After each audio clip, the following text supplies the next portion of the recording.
یہ عہد سے مراد یہ ہے کہ نبیوں نے اپنے فریضے کو انجام دے دیا کہ نہیں، اپنے امتوں تک اپنا پیغام پہنچایا کہ نہیں پہنچایا، اور اسی طرح سے انہوں نے اپنے دعوت کو پورا کر دیا کہ نہیں کیا۔ اور اللہ تعالیٰ قیامت کے دن اسی طرح سے نبیوں سے بھی پوچھے گا کہ اے میرے نبیوں بتاؤ، کیا تم نے اپنے پیغام کو پہنچایا تھا کہ نہیں پہنچایا تھا؟ کیا تم نے جو ہے، اور ان سے بھی ان کی امتوں سے پوچھے گا کہ نبیوں نے تم کو تمہاری تک بات کو پہنچایا تھا کہ نہیں پہنچایا تھا؟ بعض لوگ اس کا انکار کریں گے میرے بھائیوں۔ اسی طرح سے ایک مطلب یہ بھی ہے کہ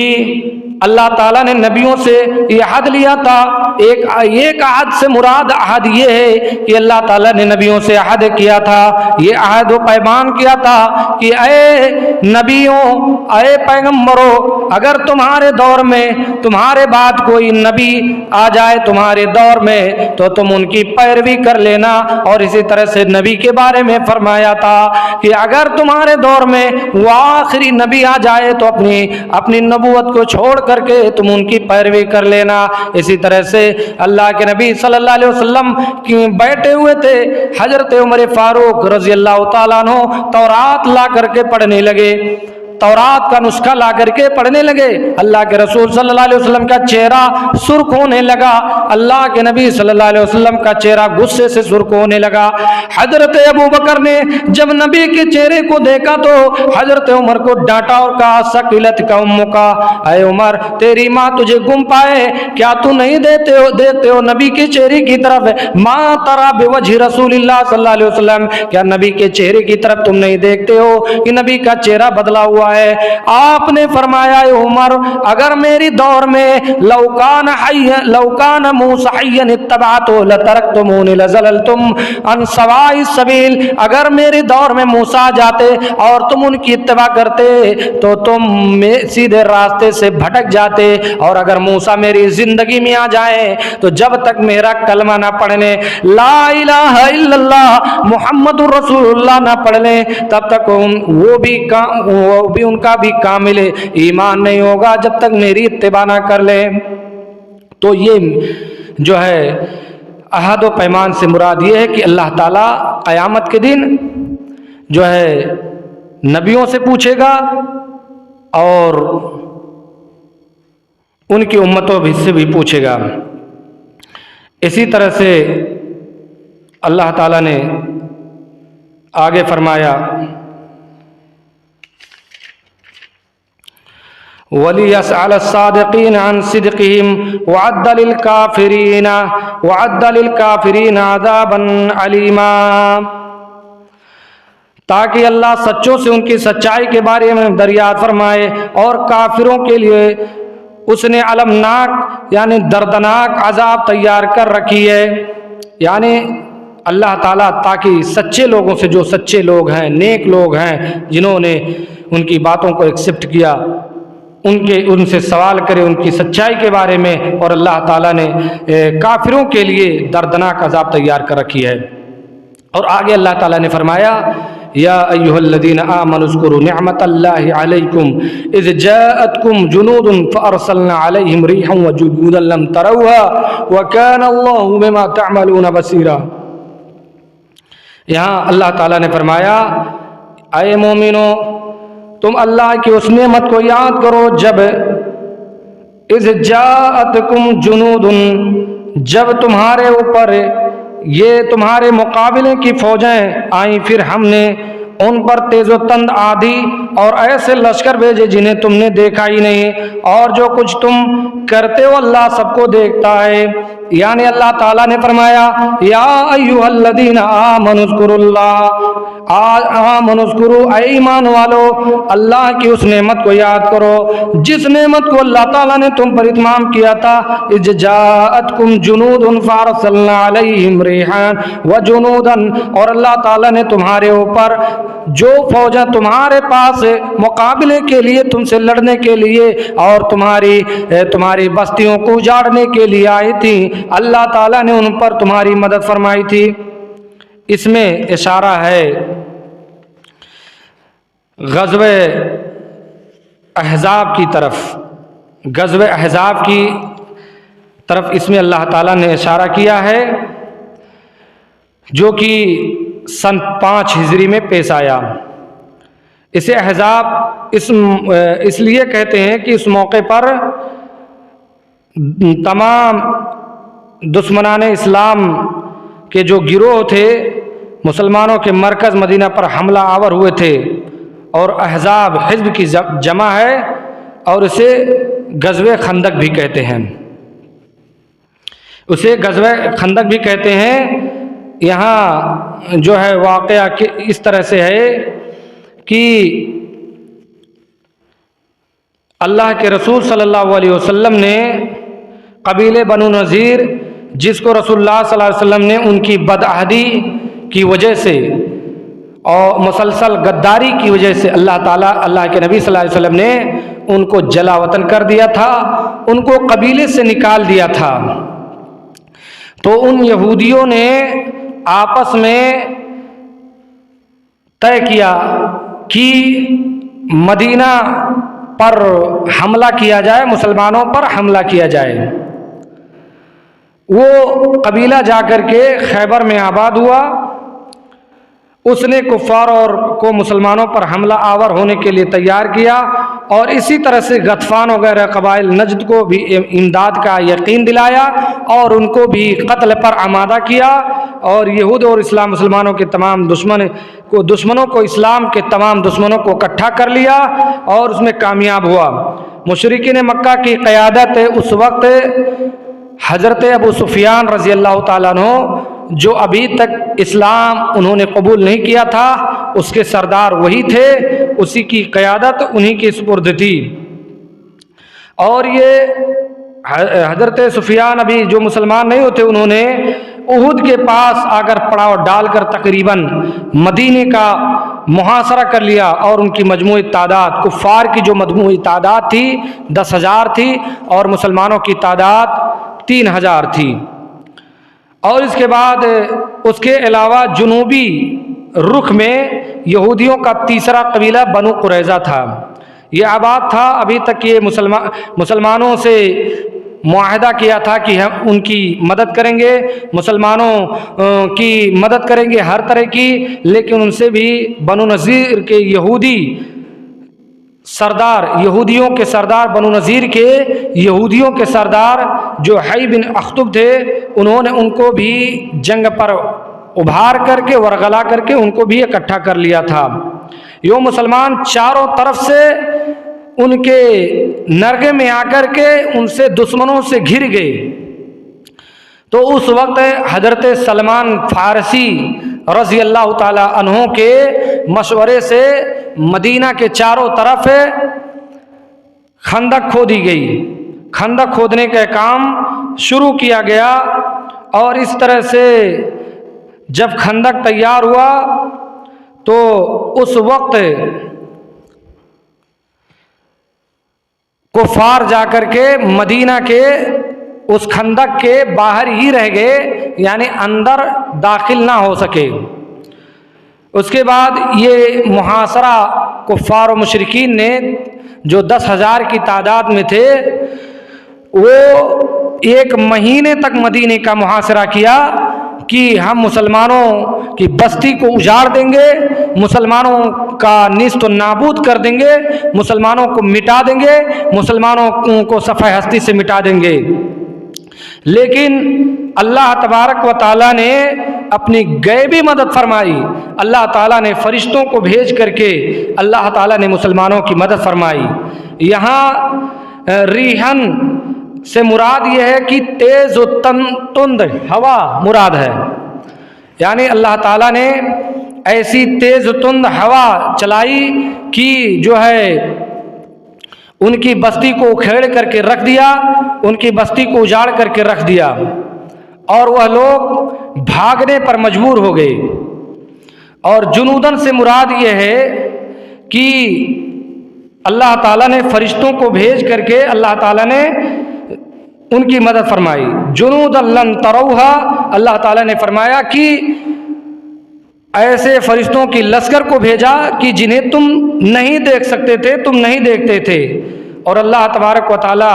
وَكَانَ اللَّهُ بِمَا تَعْمَلُونَ بَصِيرًا، اور اللہ تبارک و تعالی دیکھنے والا اور نگہبانی کرنے والا ہے۔ جو تم اللہ عمل کرتے ہو اللہ تعالی جانتا ہے۔ تو وہی اللہ تبارک و تعالی یہاں فرما رہا ہے کہ اے مومنوں، اے مسلمانوں، اللہ تعالیٰ نے تمہاری مدد فرمائی۔ اللہ تعالیٰ نے فرشتوں کے ذریعے سے اور تیز ہوا بھیج کر کے اللہ تعالیٰ نے ان کی مدد فرمائی۔ جب یہ تیز ہوا اچانک اٹھی تو ان کی بستیوں کو، جو انہوں نے خیمہ لگایا تھا، ان کے خیموں کو کھیڑ کر کے رکھ دیا، اور ان کے جانور رسیاں توڑ کر کے بھاگنے لگے، یہاں تک کہ وہ بھاگنے پر مجبور ہو گئے، ان کی ہنڈیاں بھی یعنی الٹ پلٹ گئی، اور وہ ایک دم خوف زدہ ہو گئے، گھبرا گئے اس تیز تند ہوا کی وجہ سے کہ اب ہمارے لیے یہاں رکنا مناسب نہیں ہے، ہمیں یہاں سے نکل جانا چاہیے۔ لہذا وہ لوگ بھاگنے پر مجبور ہو گئے۔ اللہ تعالیٰ نے تیز ہوا کے ذریعے سے اور اللہ تعالیٰ نے فرشتوں کو بھیج کر کے اللہ تعالیٰ نے مدد فرمائی۔ تو وہی اللہ تعالیٰ یہاں فرما رہا ہے، یا ایھا الذین آمنوا اذکروا نعمت اللہ اذ جاءتکم جنود، اے مومنو، اے مسلمانوں، اللہ کی اس نعمت کو یاد کرو کہ جس نے تمہاری مدد فرمائی اس لشکر سے جو لشکر تم پر حملہ آور تھی، تمہارے ہستی کو مٹانے والی تھی، تمہارا وجود ختم کرنے والی تھی۔ وہ لشکر 10,000 کی تعداد میں تھی، لیکن انہوں نے وہ ناکامیاب ہو گئے اور وہ بھاگ نکلے۔ ہم نے اپنی نصرت سے، ہم نے اپنے فرشتوں کے ذریعے سے، ہوا کے ذریعے سے ہم نے مدد کر کے، تمہاری مدد کر کے ان کو وہاں سے بھگا دیا۔ اور اللہ تعالیٰ نے کہا کہ یہ جنود لم تروہا، اور ایسے فرشتوں کی لشکر کو بھیجا کہ تم نہیں دیکھ سکتے تھے، اور اللہ تعالیٰ جو تم بھی عمل کرتے ہو اللہ تعالیٰ اسے دیکھتا ہے۔